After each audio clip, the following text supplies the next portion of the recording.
And welcome to SPMIS Academy daily answer writing session.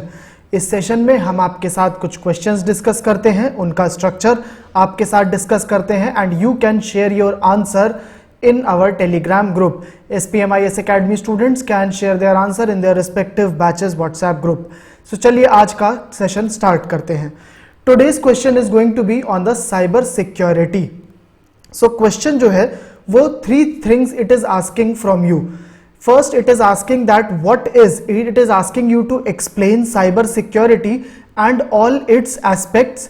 Secondly, it is asking you to discuss what are the challenges to the cyber security in India and it is asking that what are the emerging challenges. So secondly वो पूछ रहा है emerging challenges क्या है cyber security के India में, और तीसरी बात पूछ रहा है that through what ways can we improve the cyber security. So I request everybody to please pause this video and read the question thoroughly. So question आपसे साइबर सिक्योरिटी के बारे में 3 बातें पूछ रहा है. एक्सप्लेन करने को बोल रहा है साइबर सिक्योरिटी क्या होती है और उसके क्या एस्पेक्ट है.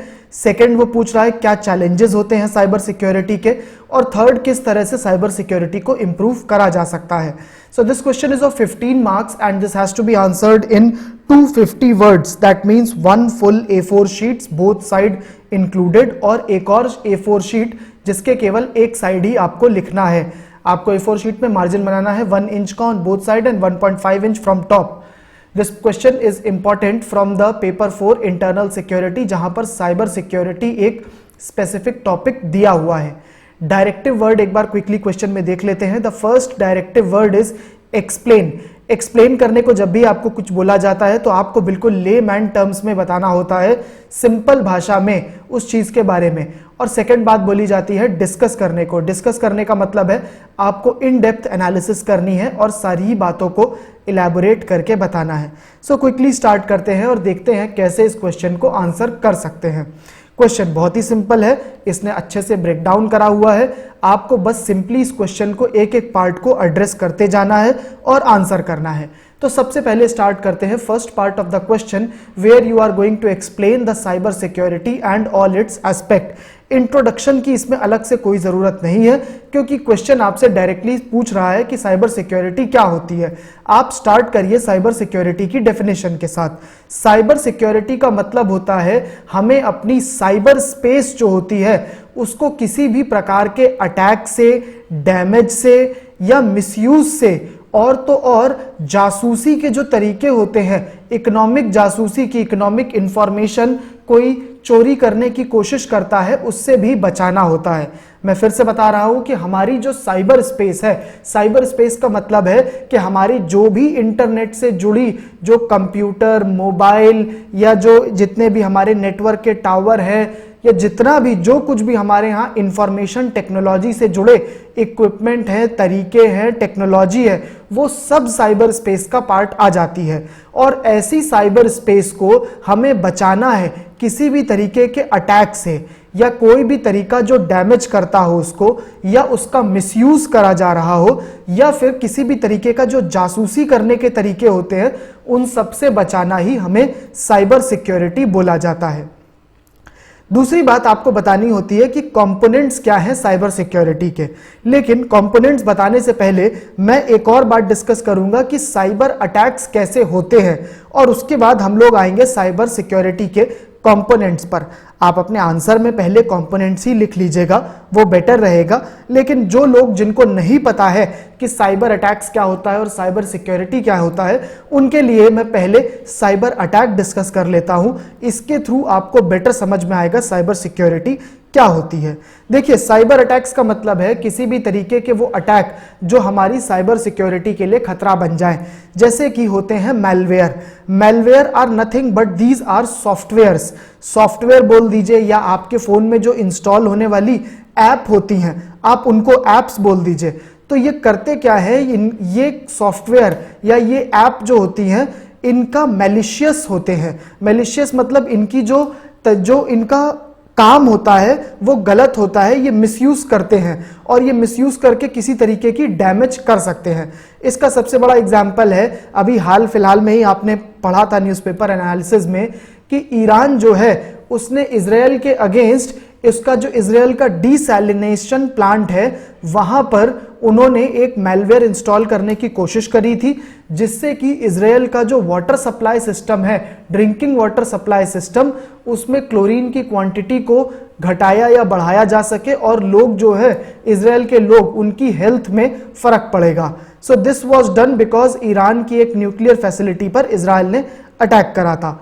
So this is an example of a malware, मतलब एक इस टाइप का सॉफ्टवेयर इंस्टॉल करने की कोशिश हुई है थ्रू साइबर अटैक कि जिससे जो इजराइल का साइबर स्पेस है उसको इफेक्ट करा जा रहा है, मिसयूज करने की कोशिश करी जा रही है। एक और टाइप की ऐप होती हैं जिनको बोलते हैं रैंसमवेयर। ये क्या होता है, आपके फोन में इंस्टॉल हो जाती हैं और इंस्टॉल होने के बाद में वो आपके फोन को ही लॉक कर देती हैं और वो बोलती हैं अगर आप पहले किसी एक अकाउंट में इतना पैसा डिपॉजिट करो या फिर कुछ और आपसे किसी तरीके के काम मांगेंगे, अगर आप वो करोगे तभी आपके फोन का एक्सेस आपको दिया जाएगा। सेम चीज कंप्यूटर पर भी हो सकती है कि कंप्यूटर पर आपको लॉक कर दिया जाता है और जो ओरिजिनल यूजर है कंप्यूटर का उसी को बोला जाता है कि आप इतने पैसे डिपॉजिट करो इस अकाउंट में जाकर के, तभी आपके कंप्यूटर का आपको एक्सेस मिलेगा। और अगर वो मना कर देता है, वो नहीं करता है, तो ऑटोमेटिकली कंप्यूटर पर से सारा डेटा डिलीट कर दिया जाता है, ऑटोमेटिकली वो कंप्यूटर प्रोग्राम कर देगा। तो ये बहुत ही डेंजरस सिचुएशन होती है उन लोगों के लिए जिनके कंप्यूटर पर बहुत इंपॉर्टेंट चीजें होती हैं या पर्सनल सेंसिटिव इंफॉर्मेशन होती है। सेम चीज गवर्नमेंट के वेबसाइट्स के लिए भी करा जा सकता है कि गवर्नमेंट की वेबसाइट है या गवर्नमेंट का डेटा है उसको ही उठा करके डिलीट कर दिया गया। एक और टाइप के साइबर अटैक होते हैं जिनको बोलते हैं स्पाईवेयर। जैसा नाम से क्लियर है कि इसमें स्पाइंग होती है, मतलब सीक्रेटली जो इंफॉर्मेशन होती है उस फोन से या उस कंप्यूटर से उसको किसी दूसरे को दिया जा रहा होता है और जो फोन या कंप्यूटर का यूजर है उसको पता भी नहीं चलता है, उसके सिस्टम से इंफॉर्मेशन निकल रही होती है। इसका एग्जाम्पल है पेगासस। पेगासस एक तरह का स्पाईवेयर था जो लास्ट ईयर 2019 में व्हाट्सएप में इंस्टॉल हो गया था। हमारे देश में भी बहुत से लोग थे जिनकी पर्सनल व्हाट्सएप की इंफॉर्मेशन लीक हो गई थी इस पेगासस की वजह से। इसके अलावा एक आपको वायरसेस के बारे में कुछ लोगों को शायद पता होगा ही होगा। वायरसेस एक ऐसे तरह के प्रोग्राम होते हैं जो खुद को रिप्लिकेट करते हैं, मतलब अपनी एक ऐसी फाइल जो अपनी बहुत सारी कॉपी बनाने लगती है और इस दौरान वो आपके जो फोन की या कंप्यूटर की मेमोरी होती है उसको फुल कर देती है। कई बार ये दूसरी किसी फाइल में भी अटैच हो जाते हैं और उस दूसरी फाइल की कॉपी बनाने लगते हैं। एक और इस टाइप का एग्जाम्पल होता है ट्रोजन्स। ट्रोजन्स होते हैं इस टाइप की ऐप या वो सॉफ्टवेयर जो बिल्कुल लगे कि हाँ ये तो बहुत जेन्युइन है, ये अपना ही जिस काम के लिए बना है बस वो वही काम करता है, लेकिन सीक्रेटली वो कुछ और भी काम कर रहे होते हैं और अक्सर वो आपके कंप्यूटर का या आपके फोन का कंट्रोल ले लेते हैं और जब आप अपना फोन या कंप्यूटर ऑपरेट नहीं कर रहे होते हो तो पीछे से कोई आदमी आपका ऑपरेट कर रहा होता है बिना आपके सामने आए। इस ट्रोजन के थ्रू वो आपके कंप्यूटर का मिसयूज कर सकता है, आपके कंप्यूटर में कोई और दूसरा वायरस या स्पाईवेयर या रैंसमवेयर इंस्टॉल करा सकता है इस ट्रोजन के थ्रू और आपको पता भी नहीं चलेगा। आपको लगेगा कि मैंने तो कोई पेन ड्राइव भी नहीं कहीं से लाया, कुछ नहीं करा, लेकिन आपके सिस्टम में एक ट्रोजन इंस्टॉल हो जाता है और जब आप इसको यूज नहीं करते हो तब कोई और आदमी किसी और तरीके से इंटरनेट से जुड़ करके आपके सिस्टम को ऑपरेट करने लगता है। इसको बोलते हैं ट्रोजन। ये हैकिंग के लिए ही यूज होते हैं। एक और तरीका होता है फिशिंग। फिशिंग में कुछ नहीं होता है, आपको एक ईमेल आता है सिंपल सा जो बहुत ही बिल्कुल जेन्युइन लगता है। वो ईमेल लगता है किसी बैंक से आया है और वो आपसे कुछ आपकी सेंसिटिव इंफॉर्मेशन मांगता है, जैसे आपका आधार कार्ड नंबर या आपका अकाउंट नंबर या ओटीपी कई बार मांगने लगते हैं और अक्सर आप इसमें फंस जाते हो इस टाइप के किसी काम में और अगर आप अपनी सेंसिटिव इंफॉर्मेशन दे देते हो तो आपके अकाउंट से पैसा चला जाता है। कई बार आपकी आइडेंटिटी भी थेफ्ट होती है, आपको पता ही नहीं चलता, कोई और आदमी आपका बैंक अकाउंट ऑपरेट कर रहा होता है। इसी चीज को फिशिंग को जब वॉइस कॉल के थ्रू करा जाता है तो इसको विशिंग बोलते हैं। आप में से बहुत से लोगों को पता होगा कि आपको फोन आते हैं अनोनिमस और बोला जाता है मैं इस बैंक से बोल रहा हूं, आपका एटीएम कार्ड ब्लॉक हो गया है, आप ये चीज करिए तो आपका एटीएम कार्ड अनब्लॉक होगा। All such examples are called as vishing, जहां पर वॉइस कॉल करके फिशिंग करने की कोशिश होती है। एक और लास्ट होते हैं cyber attack which are called as the cyber bullying.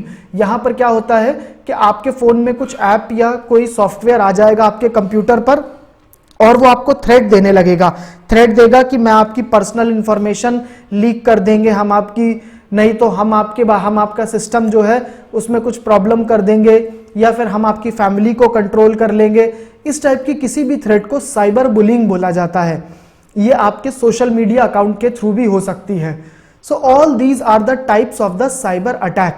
अब आप एक बार जब साइबर अटैक पढ़ चुके हैं, अब मैं आपको वापस ले चलता हूं and I will discuss what are the components of this cyber security. मतलब इन साइबर अटैक से बचने के लिए क्या 4 चीजें करी जाती हैं साइबर सिक्योरिटी में। इसको इस डायग्राम से समझने की कोशिश करते हैं। यहां पर आप देख सकते हैं, देखिए आपके पास एक सपोज मोबाइल फोन है और ये मोबाइल फोन आपका इस मोबाइल टावर से कनेक्टेड है। सो देखिए, ये अगर मोबाइल टावर से कनेक्टेड है तो इंटरनेट दोनों के बीच में चल रहा है। तो इसका मतलब कि ये बन गया है हमारा एक टाइप का साइबर स्पेस, जहां पर मोबाइल फोन है, मोबाइल टावर है, दोनों कनेक्टेड है। This is an example of a cyber space. अब देखिए, सबसे पहले टाइप का जो साइबर अटैक हो सकता है, इजीएस्ट तरीका कोई भी आदमी ये करेगा कि आपके इस मोबाइल फोन में कोई एक ऐसी एप्लीकेशन इंस्टॉल कर देगा। एप्लीकेशन मतलब ऐप, जो ऐप होती हैं बोलते हैं आप लोग, उसका फुल फॉर्म होता है एप्लीकेशन। तो कोई वो एक ऐसी एप्लीकेशन इंस्टॉल कर देगा जो या तो रैंसमवेयर होगी, वायरस होगी, ट्रोजन होगी, या किसी भी तरीके का थ्रेट होगा। That is the most easiest way of attacking on our cyber space, कि आपकी फोन में कुछ उसने एक ऐसी ऐप इंस्टॉल कर दी। दूसरा तरीका यह हो सकता है कि यहां पर जैसे आपका मोबाइल फोन इस मोबाइल टावर से कनेक्टेड है, ये मोबाइल टावर एक सैटेलाइट से जुड़ा होता है, जो हमारी सैटेलाइट होती है, कम्युनिकेशन सैटेलाइट्स, मोबाइल टावर इनसे डेटा लेता है, ये सैटेलाइट किसी दूसरे मोबाइल टावर को देती है। तो इसी तरीके से डेटा जो है वो मूव करता है आपके मोबाइल फोन से किसी दूसरे के मोबाइल फोन में। जो इंटरनेट होता है, कॉल होती है, वो इसी के थ्रू जा रही होती है, मोबाइल टावर के थ्रू, सैटेलाइट के थ्रू।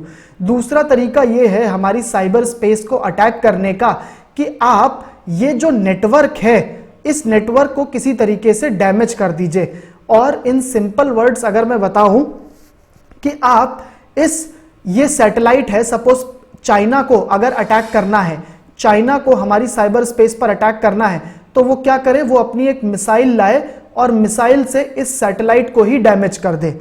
अगर सैटेलाइट को डैमेज कर दिया तो अपने आप ही मोबाइल टावर्स जो है वो इंटरैक्ट नहीं कर पाएंगे। So that is the second type of the attack. This attack is on our network. ये जो अटैक होता है, जैसे मैंने पहला अटैक बताया, ये होता है एप्लीकेशन पर। दूसरे टाइप का जो अटैक होता है that is on the network part.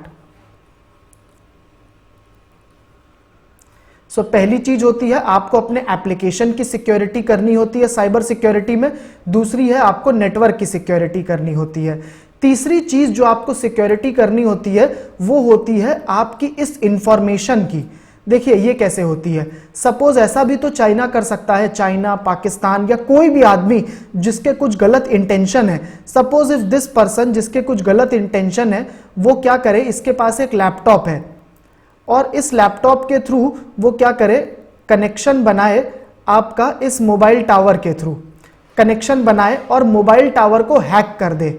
Hack करने का मतलब है कि मोबाइल टावर की अब जितनी भी इंफॉर्मेशन मोबाइल टावर से सैटेलाइट में जा रही है, वो पहले वो इंफॉर्मेशन साथ में इसके लैपटॉप पर भी आती रहे।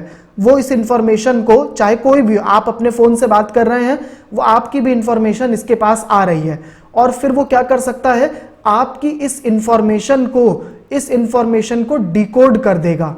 डिकोड करने का मतलब है कि आप जो कुछ भी बात कर रहे हैं वो सुनने लगेगा आपकी बातों को।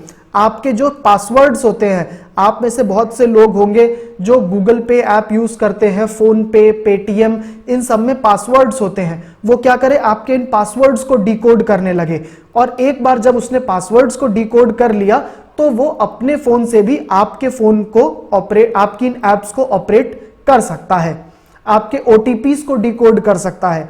So this will again be a problem, and this problem ये जो हो रही है, this problem is on the information. ये जो दोनों के बीच में इंफॉर्मेशन एक्सचेंज है, इसमें प्रॉब्लम हो रही है। तो ये तीसरे लेवल की साइबर सिक्योरिटी की प्रॉब्लम होती है। मैं फिर से बता देता हूं, साइबर सिक्योरिटी में 3 टाइप के थ्रेट होते हैं।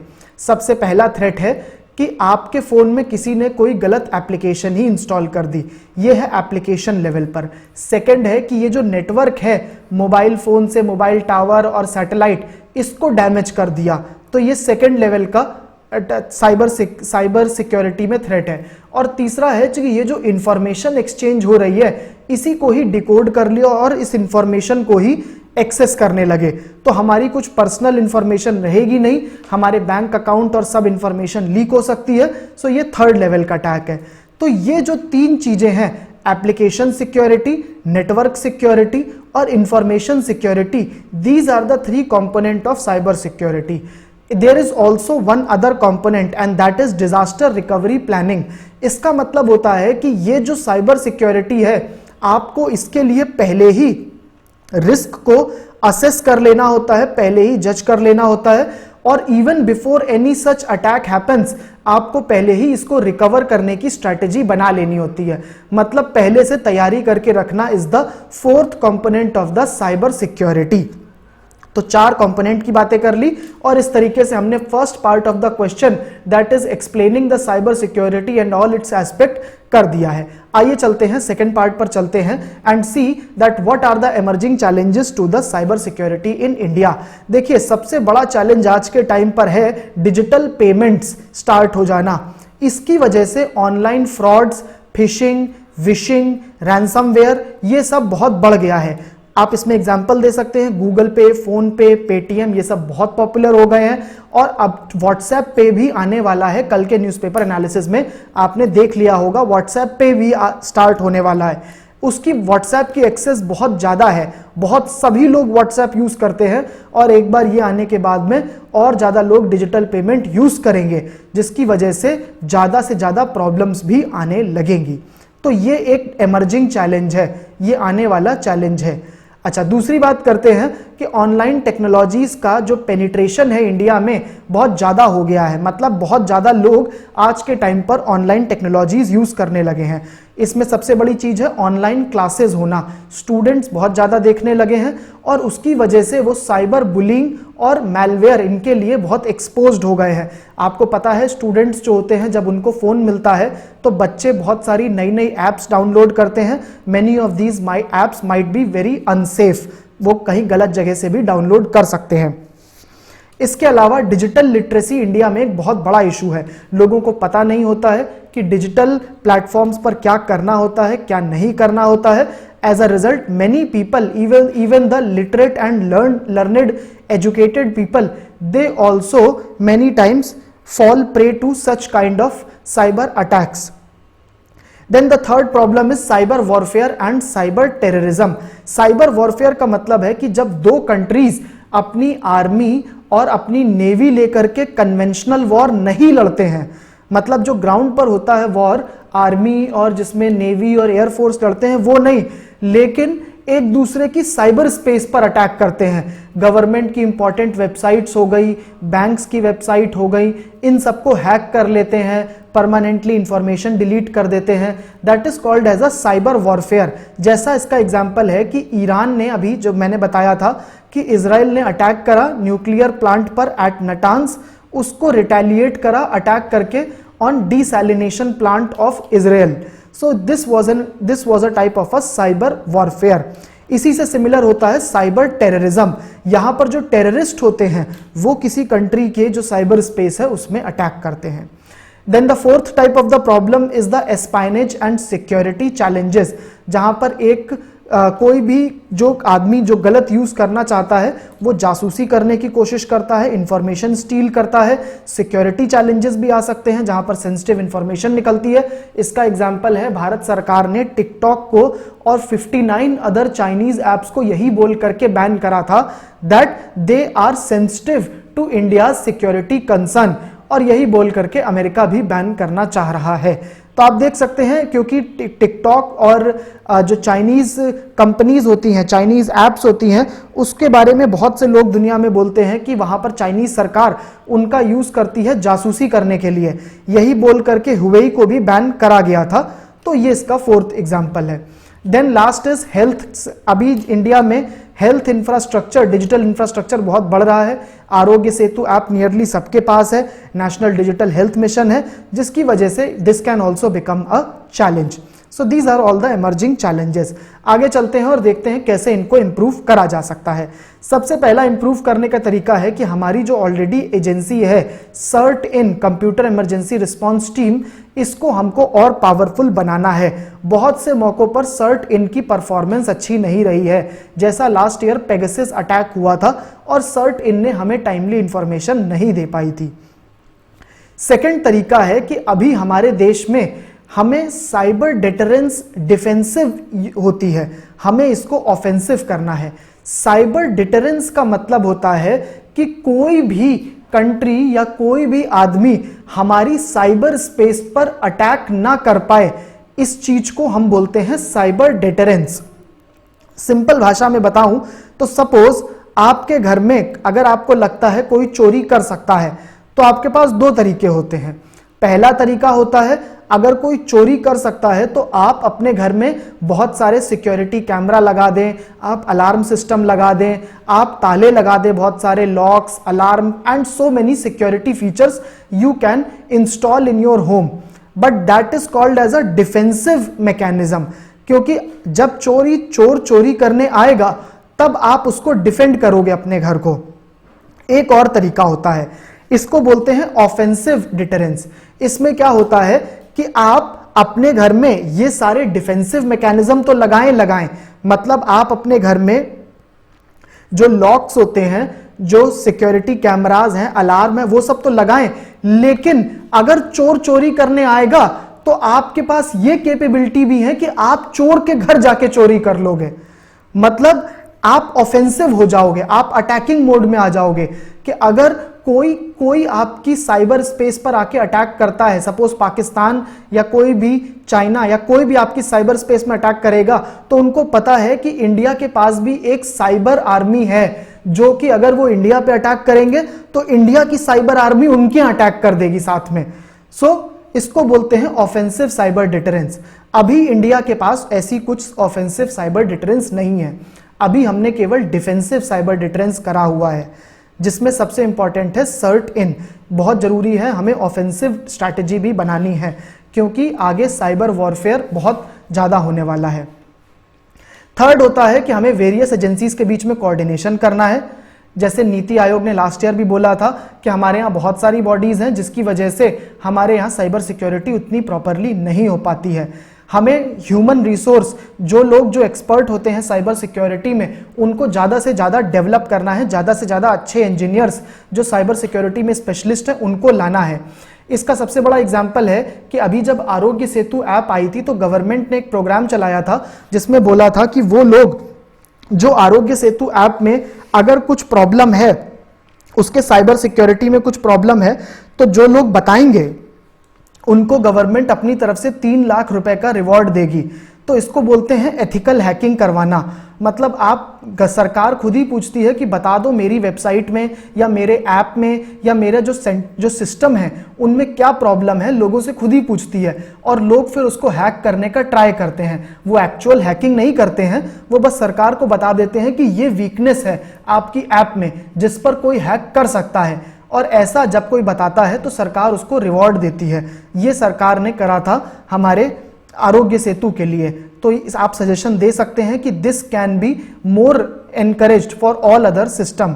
देन इंफॉर्मेशन एक टेक्नोलॉजी जो एक्ट है इंडिया में, उसमें अमेंडमेंट की जरूरत है। वो एक्ट बहुत ही पुराना है, 2000 में बना था। देन हमें साइबर सिक्योरिटी पर इंटरनेशनल कोऑपरेशन को बढ़ाना चाहिए। इस पर हम लोग पहले भी डिस्कस कर चुके हैं कि यूनाइटेड नेशन सिक्योरिटी काउंसिल में इंडिया की जो मेंबरशिप अब इंडिया को मिली है, तो one of the key agenda India का होने वाला है साइबर सिक्योरिटी। हमें अपनी सोशल मीडिया को भी रेगुलेट करने की जरूरत है, बिकॉज सोशल मीडिया के थ्रू बहुत सारे साइबर अटैक होते हैं। एंड देन हमारी जो साइबर सिक्योरिटी पॉलिसी 2013 में बनी थी वो अब काफी पुरानी हो गई है। आपको पता है साइबर स्पेस में बहुत जल्दी जल्दी नई नई चीजें आती हैं, टेक्नोलॉजी बहुत जल्दी बदल रही है। तो 2013 में जो बना था वो बहुत ही पुराना था। 2020 के हिसाब से नई साइबर सिक्योरिटी पॉलिसी लॉन्च होनी चाहिए एज सून एज पॉसिबल।